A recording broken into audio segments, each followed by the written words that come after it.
So you tend to start your session with maybe some of the heavier compound. I know people have these theories. Always, yeah. Okay, yeah. Yeah, Okay. yeah, always just through habit, really, and it feels right for me. It's what I enjoy at the end of the day. Sure. And I think that is probably the main factor. You know, even if it was the you want to bring your quads up, and you don't want to use your glutes and your hamstrings and your adductors as much. Maybe you should leg extension first. Mm. It's I've done it. It feels great.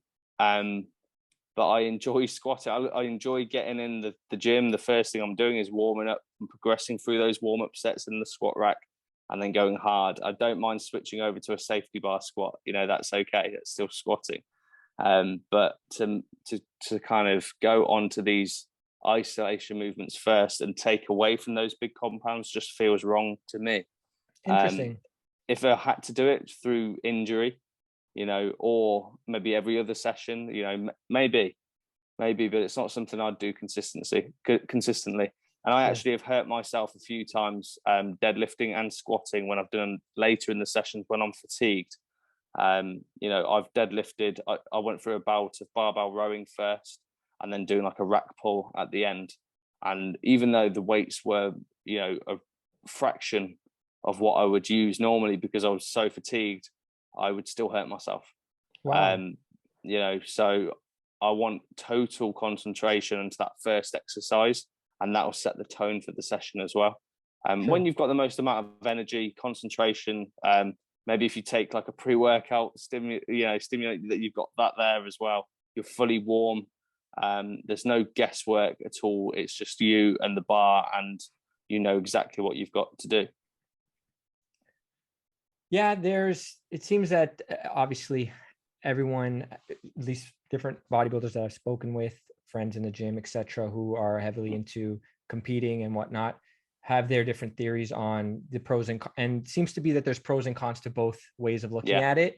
And and the reason I also brought it up, obviously, because you mentioned high intensity training, and I know that from those, I want to say it like this, but it's kind of true, right? Those cult-like kind of methods where you have to do it this specific way, where there's no room for modifying the variables, can kind of get you into trouble. Like you mentioned, where if you look at a Dorian Yates routine or a Mike Mentzer routine, they had it where they were pre-exhausting, right? They did the leg extensions first, or they did the pullovers before the rows and then the deadlift, right?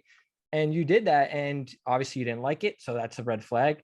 Obviously you got hurt multiple times, which is also a red flag, right? So it's kind of cool to see you you've learned from this kind of maybe system or this idea, if you will, of, you know, I want to train with really high efforts, training only 3 times per week as opposed to maybe 5 or 6 like some of these other bodybuilders may do or preach or enjoy, even preference wise, and get so much benefit out of it by making it fit you and your body, which is huge for quality of life, longevity, hence the podcast as well. So I just wanted to throw that in there. So no, you've summed that up really well, and it goes deeper than getting results for bodybuilding. You know, as you say, it's about fitting it within your life, a kind of a system that you're happy with and you're at peace with, and that works for you. You know, if it doesn't work, you know, if training 5 times per week got me better results, but my life at home suffered and my business suffered, then is that better?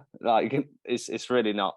You know, bodybuilding progression to me happens at a pace in which how hard you can train and how hard you could recover, you know, from your training. So I really don't see any more benefits training more. If in fact within those 3 sessions I've pushed the volume a little bit sometimes, and when I say pushed, I mean like, you know, 20%, 30% up. I've not gone for high volume, but I've gone, instead of hitting a small muscle group and doing 4 sets, I may have done 6 or even 7. You know, it's still low volume to a lot of people, but the quality goes all the way down every set that you add. You know, so, you know, deep in the off season when you're your absolute strongest, you know, if you did 2 heavy working sets and progressed both of those, and then did another 2 for a different exercise, progressed those and did a rest pause, it's done. You're done. You know, there's no need to do more.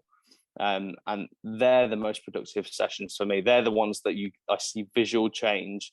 3 months of plugging away at those, and it's like, yeah, I can see my arms have thickened up, my chest has thickened up. My clothes aren't even fitting the same anymore.